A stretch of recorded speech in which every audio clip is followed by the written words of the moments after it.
Vamos combinar. A vida moderna às vezes parece um baita turbilhão de informação, de cobrança, de incerteza. É um sentimento que todo mundo conhece, né? Mas essa busca por um pouco de clareza não é de hoje. E se eu te disser que algumas das melhores ferramentas para a gente navegar nesse nosso mundo complexo foram criadas há mais de 2000 anos? Pois é, chegou a hora de abrir essa caixa de ferramentas da filosofia antiga e encontrar umas respostas surpreendentemente atuais. Para a gente começar, olha só esse número: 280 milhões. De acordo com a Organização Mundial da Saúde, é por aí o número de pessoas que vivem com transtornos de ansiedade no mundo. É um número que não é só uma estatística, né? Ele reflete um sentimento muito, mas muito comum: a sensação de estar sobrecarregado. E o ponto é, essa sensação não é exclusividade nossa. Teve uma época, muito tempo atrás, em que o mundo também parecia que ia desmoronar. As pessoas se sentiam pequenas, ansiosas, procurando um porto seguro no meio da tempestade. A boa notícia? Foi exatamente nesse caos que surgiram algumas das ideias mais poderosas sobre como encontrar a paz. Então, a nossa busca por respostas começa com uma viagem no tempo. Nossa primeira parada, o período helenístico. Uma era de mudanças tão radicais que forçou as pessoas a repensarem absolutamente tudo sobre a vida. Tenta imaginar a cena. O maior império que o mundo já tinha visto, de repente, puf, se desfaz. Todas as certezas políticas, sociais, tudo desaparece. As pessoas, que antes se sentiam parte de uma cidade-estado segura, agora eram tipo peões num jogo de reinos gigantes e super instáveis. Sou um pouco familiar? Pois é. Essa instabilidade toda do lado de fora gerou uma necessidade urgente de encontrar estabilidade do lado de dentro.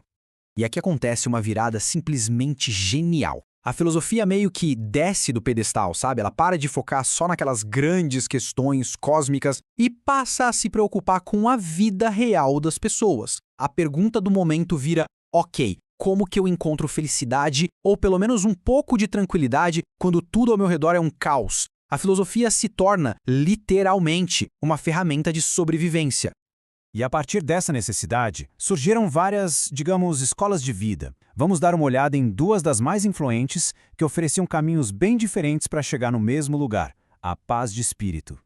A proposta do estoicismo é baseada numa ideia central que é revolucionária: a de separar o que a gente pode controlar do que a gente não pode. Nossas opiniões, nossos desejos, nossas ações, isso está na nossa mão. Agora, o clima, o que os outros pensam, a economia, isso não tá. A paz, segundo os estoicos, não vem de tentar controlar o mundo, mas sim de controlar as nossas próprias reações a ele. E essa ideia do imperador filósofo Marco Aurélio vai direto ao ponto. A força de verdade não está em moldar o mundo à nossa vontade, mas em moldar a nossa mente para aceitar o mundo como ele é. É uma mudança de foco poderosíssima, do externo para o interno. Agora, o epicurismo. E aqui, muito cuidado com o mal-entendido. Ser epicurista não tem nada a ver com festas de luxo e excessos. Muito pelo contrário. Para Epicuro, o maior prazer de todos é a tranquilidade, um estado que ele chamou de ataraxia. E como se chega lá? Eliminando a dor física e, mais importante ainda, a perturbação da mente, como o medo e a ansiedade. E o mais fascinante é que, para Epicuro, esse caminho para a tranquilidade não era solitário. Na verdade, ele valorizava muito os prazeres simples: uma boa conversa, comida suficiente e, acima de tudo, a amizade. A comunidade era um verdadeiro refúgio contra as ansiedades do mundo lá fora. Então, resumindo, a gente tem aqui duas grandes estratégias para a paz interior. Para o estoico, ela vem da virtude e da aceitação do que não se pode mudar. Já para o epicurista, o caminho é a moderação, a busca pela ausência de dor e o cultivo de boas amizades. Dois caminhos, um mesmo objetivo. Mas olha, nem todas as filosofias se concentravam só no mundo interior. Outras propunham uma abordagem, digamos, bem mais radical. Elas sugeriam que, para encontrar a paz, talvez fosse preciso desafiar o próprio mundo.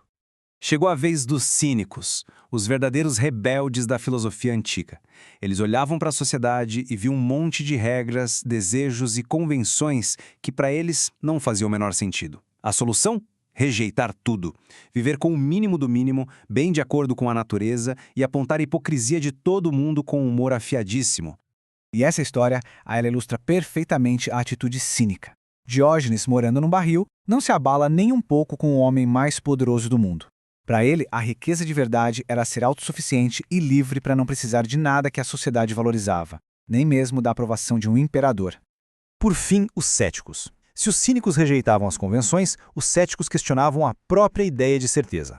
A lógica deles era a seguinte: para cada argumento existe um contra-argumento igualmente forte. Então, para que se estressar defendendo uma posição?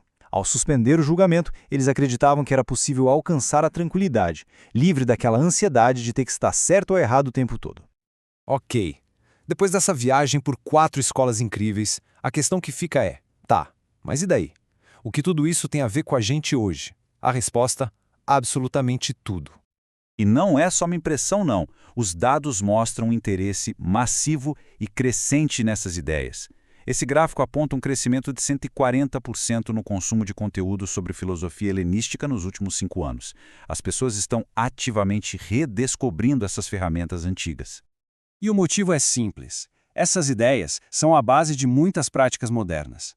A terapia cognitivo-comportamental, uma das abordagens mais eficazes contra a ansiedade, tem raízes diretas no estoicismo. O movimento minimalista, puro epicurismo.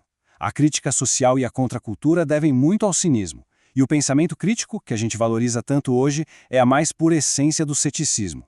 O ponto crucial, então, é este. A ideia não é escolher um time ou sair por aí usando uma toga. É olhar para essas filosofias como um verdadeiro kit de ferramentas. Dá para a gente pegar a resiliência dos estoicos, o apreço pela simplicidade dos epicuristas, a coragem dos cínicos para questionar o status quo e o rigor dos céticos para avaliar as informações que chegam até nós.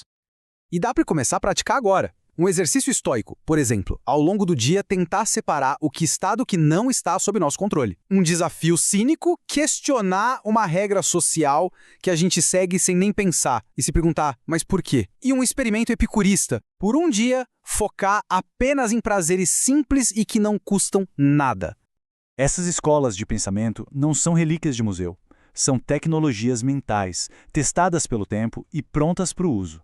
Elas nos lembram que, embora as tempestades da vida sejam incontroláveis, a gente sempre pode aprender a construir um barco mais forte. A grande questão que fica é: por qual peça começar a construção?